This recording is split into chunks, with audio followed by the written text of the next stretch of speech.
Bonjour à tous, bonjour Mario. Bonjour Patrick. Alors ici on est dans le nord de la France. Carrément, ouais. On peut aussi dire dans le haut de France. Oui, ouais. On peut, ouais, ça c'est sûr, ouais. C'est tout nouveau, mais bon, on est quand même nordiste. Hein. Ouais. C'est ça, on reste dans la région on va dire. On reste dans la région, et puis bon, bah, tu vois, aujourd'hui on a la chance quand même qu'il fait très beau, et bon, c'est quand même agréable, quoi. Bah, moi je dirais pas qu'on a la chance qu'il fasse très beau, je dirais surtout qu'on a la chance de voir un très beau bassin. Ah oui, bah, ça c'est une passion que j'ai depuis au moins 40 ans, ouais. Ouais. Bon, pas récent, donc bon voilà. C'est vraiment un vieux de la vieille, quoi. Vraiment un vieux de la vieille. Tu as tout fait toi-même ici. Ah, ici tout. Sauf creuser, où je l'ai fait faire par un des amis de mon fils qui avait une pelleteuse. Sinon, tout a été fait par moi, conçu par moi, et j'aime bien travailler tout seul, comme ça. Je suis assez minutieux dans tout ce que je fais, donc c'est très bien. Ouais. Alors après, bon, c'est pas ton premier bassin ici.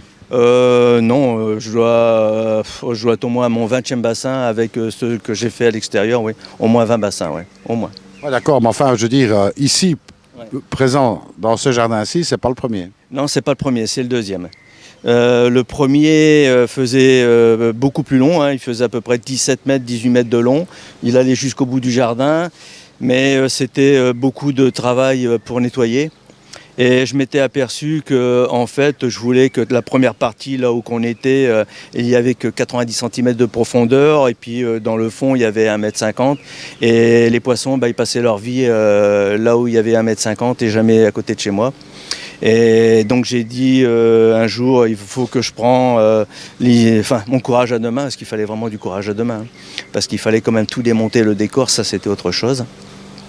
Et j'ai tout démonté, j'ai mis mes 33 coils dans 2 grandes piscines et j'ai fait creuser, on a posé une bâche, et puis là maintenant on est à un bassin qui fait à peu près 70 mètres cubes avec un palier. Ça commence à 80 cm, 1,60 m, 2,30 m, avec après un genre de drainage dans le fond qui fait à peu près 2,50 m. Et là maintenant il n'y a pratiquement plus rien à nettoyer, puisque j'ai fait en sorte pour que le courant qui arrive là-bas dans le fond pousse tous les saloperies, tous les vases ici au bord. Alors un petit peu aussi une filtration un peu personnelle on va dire. Ah oui, là moi ma filtration, ça a toujours été mon dada, la filtration. Donc c'est une filtration très simple où tout est basé pour des zones de turbulence. Il y a à peu près, je dois avoir à peu près 15 mètres de filtration là avec plusieurs bacs. Et puis voilà, je nettoie de temps en temps avec un aspirateur, c'est vraiment agréable. Tout est basé sur comment j'allais dire, tout doit être agréable à faire. À partir du moment que c'est une corvée, on ne le fait plus, ou alors ça tarde. Moi, c'est vraiment un plaisir de nettoyer cette filtration. Un jour, je fais un bac, dans 15 jours, j'en fais un autre. Tout est basé pour que les saloperies restent dans les zones mortes. C'est très simple. C'est vraiment, et ça ne peut pas tomber en panne. Ah ben, vaut mieux quand même. Voilà. Comme il n'y a pas d'électronique, donc ça ne tombe pas en panne. Alors après, bon, bien sûr, bon, pompage, il y a ce qu'il faut, UV, etc. Ouais. Il y a une pompe de 20 000, une pompe de 20 000 dans le fond, un skimmer avec une pompe de 10 000 et 2 fois 110 watts en UV. Bon, ben, ça c'est de l'eau claire. Ouais, c'est de l'eau claire, donc pas de souci non plus d'algues filamenteuses, parce que avec l'expérience, je fais très attention à ce que je donne à manger. C'est la base de tout, hein, je pense. Donc une nourriture de très bonne qualité, très peu à manger, très peu dosé, donc pas de nitrate et surtout pas de phosphate. Ça, c'est un bassin où il y a 0 nitrate et 0 phosphate, donc pas d'algues filamenteuses. J'ai pas ce problème-là. Par contre, j'ai appris que tu travaillais pas mal avec du sel. Ah oui, ah là le sel, ça m'a changé la vie depuis une dizaine d'années, et je t'ai pas expliqué comment c'était venu. C'est que j'avais lu sur un forum, et j'ai eu une personne aussi il y a une dizaine d'années au téléphone, où il avait été surpris quand il avait visité le Japon. Et il avait certainement été visité aussi des endroits où il y avait des coils, où il avait été impressionné par le nombre de palettes de sel qu'il y avait autour des bassins. Et lui tournait toujours entre 2 et 3 kilos par mètre cube à longueur d'année. Et moi, depuis une dizaine d'années que je fais ça, je n'ai plus aucune maladie. Ouais.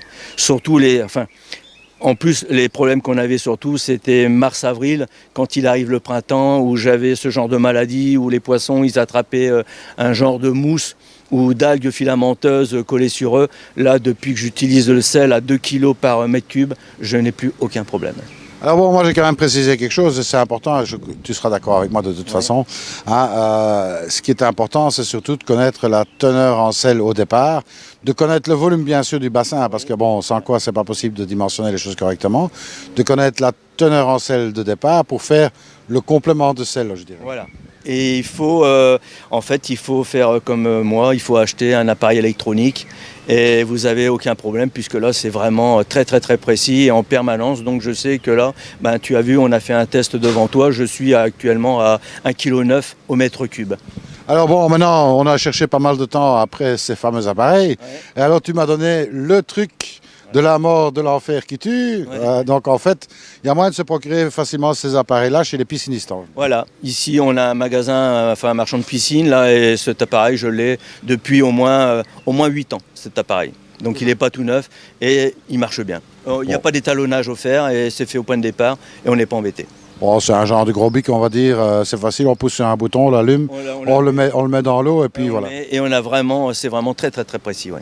Alors après, bon, bien sûr, pour connaître la quantité de sel à mettre dedans, il suffit de faire un petit calcul par rapport au volume et puis on fait le complément.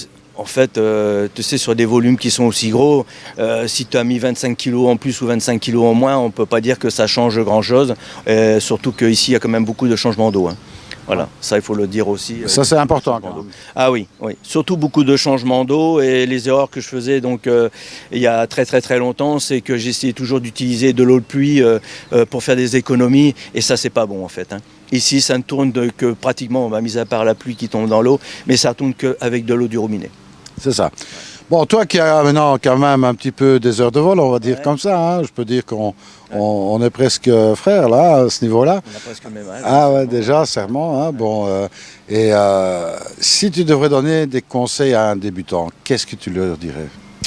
Qu'est-ce que je lui donnerais vraiment comme conseil? C'est de prendre soin de son bassin. Il y a très longtemps, parce que j'étais musicien et je passais beaucoup de temps à la musique et que je négligeais un peu le bassin, tôt ou tard, ça nous retombe dessus. Ça, j'ai eu des ennuis, ça a toujours été par un manque d'entretien.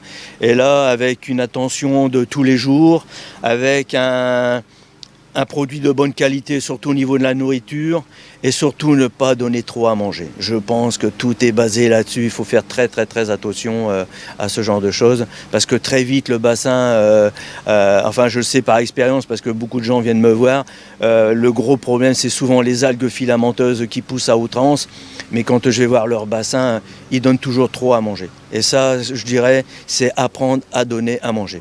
C'est ça, bon, il y a des règles qui existent. Bon, ouais. Généralement, on dit 5% du volume, enfin du poids, de la masse totale des poissons. Pour autant qu'on sache l'évaluer, c'est ça le problème. C'est ça le problème, c'est ça le problème. Mais moi, c'est presque au compte-goutte. Donc, puis de toute façon, c'est le plaisir de leur donner. Si tu veux, après, je te ferai une démonstration. Quand je leur donne, moi, il n'y a pas de souci. Ils viennent manger dans les mains. Donc, ils ont tous leur nourriture qu'il faut. Ouais, t'inquiète pas, on va faire la petite démonstration. Parce qu'il y a des gens qui sont assez cartésiens. Donc, comme ça, ils verront. Et en termes de construction de bassin, tu donnerais quoi comme conseil?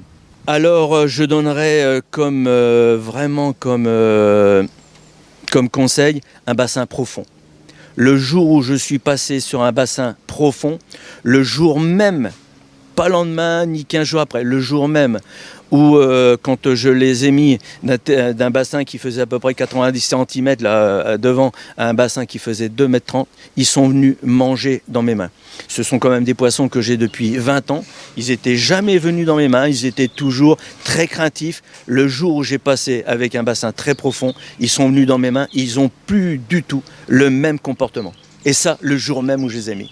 Alors moi, je donnerais un petit conseil complémentaire à ça, parce que bon, c'est tellement évident pour toi que tu n'auras certainement pas pensé à le dire. Mettez quand même la zone profonde près de votre terrasse. Oui, ça je ne l'ai pas dit, mais oui, la zone profonde devant la terrasse. Ouais. Et aussi un terrain le plus près possible de chez soi, quoi. Dans le temps, c'est vrai qu'on faisait plus souvent des bassins, on les faisait au fond du jardin, mais c'est vraiment pas la peine, quoi. C'est vraiment à côté de chez vous et là, vous allez en profiter, comme moi, j'en profite toute la journée. Ouais.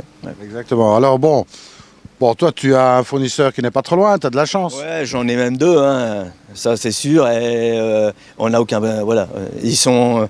je dirais que c'est des professionnels. C'est la chance qu'on a, nous, d'avoir la Belgique avec des gens qui sont professionnels, avec des coils de très bonne qualité.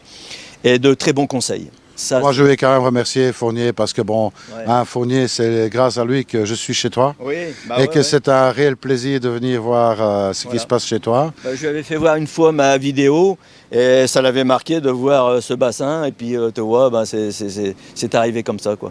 Voilà. Ah ben voilà, donc si tu en connais d'autres, n'hésite surtout pas à appeler Monsieur Fournier pour qu'on aille les faire, hein, puisque bon, tout le monde est toujours le bienvenu pour faire des vidéos. Hein. Il y a plein de gens dans le Nord ici, des bassins, c'est pas ça qui manque, mais bon, y accéder, c'est une autre histoire, c'est pas toujours facile. Eh ben, je viens de faire la connaissance parce que moi je fais partie d'un club qui s'appelle OVS, hein, on va sortir.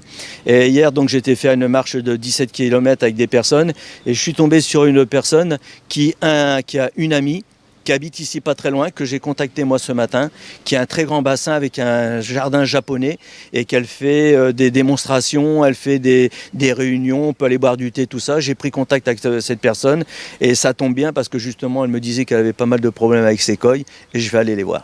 Eh ben écoute, une occasion de lui proposer de venir faire un petit film là-dessus. Voilà. Ça intéressera certainement pas mal de gens dans la région, du reste, hein, voilà. Donc voilà. Ouais. Eh bien, moi, je te remercie en tous les cas pour ton accueil. Bon, on est dans le Nord, on est chez les Ch'tis.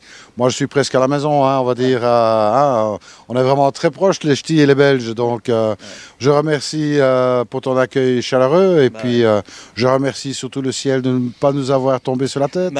Sinon, tu n'aurais pas pu venir ou ça n'aurait pas été aussi agréable, hein, ça c'est sûr. Exactement. Et puis, moi, je vous dis à très bientôt. Et comme je dis toujours, surtout ne soyez pas sages. Salut à tous. Quand je donne à manger, j'en mets dans mes mains, ils sont habitués. Je mets dans l'eau, je secoue les mains comme ça. Alors les premières qui vont arriver souvent, c'est les chagouilles.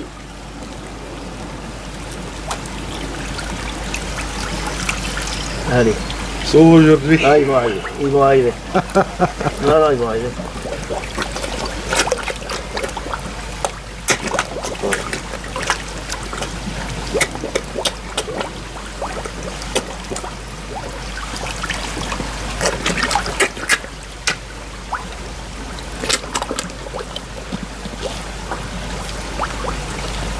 Même les carpes amours viennent manger dans les mains. Ah. Mais c'est peureux une carpe amour. Hein. C'est peureux. Allez. Ils viendront certainement pas aujourd'hui parce que je suis là. Ah, ils sont pas là? Ouais. Ils sont dans le fond. Ils sont très très jolis les carpes amour. Ouais. Voilà.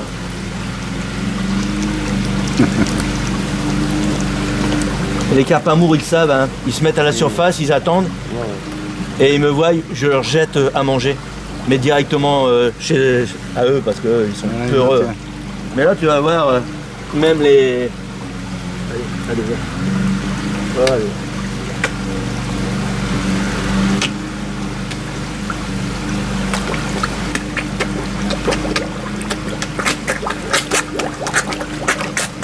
Ouais. Moi je leur parle, hein. Ils aiment bien. Carpe amour. Ouais. Les carpes amour ici. Ils sont grands, hein. Ouais. Tu peux manger en 10. C'est quoi, là? Ils ont une dizaine d'années. Ils sont jolis, Ils ont hein. une dizaine d'années. Pour quelle taille à peu près, tu sais pas? Celle-là doit bien faire 80. Hein. Ouais. Mais ceux-là, en fait, quand ils sont passés de la piscine au bassin, c'est pour ça que j'ai dû charger beaucoup en sel, ceux-là, ils étaient rouges vifs. C'était plus que du sang sur eux. Ouais. Et dans les semaines qui suivaient, ils n'avaient plus aucune nageoire. Tout était mangé. Même la carpe voilée, là j'en ai une belle, là, la blanche voilée, là, tu vois qu'il y a un petit peu un défaut sur l'une des nageoires. Là. Elle n'en avait plus du tout, elle avait un gros abcès. C'est pour ça que là j'ai dit, là je vais tout perdre, j'ai dû faire une connerie. Et j'ai chargé en sel et j'en ai perdu aucune en fait. Ah ouais. Voilà, Yamazaki. Yamazaki. Et où là? Pour le voiler. Ja, maar daar afgezet, ja, zo lang is dat. Oui, Irazawa.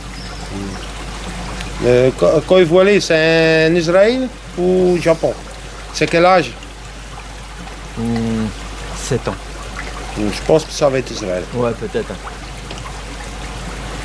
Et une chose que j'ai remarqué aussi, c'est que depuis qu'il y a de la profondeur, elles grossissent beaucoup plus vite. C'est normal, hein. Et elles s'arrondissent. Avant, elles étaient plutôt en longueur. Et là,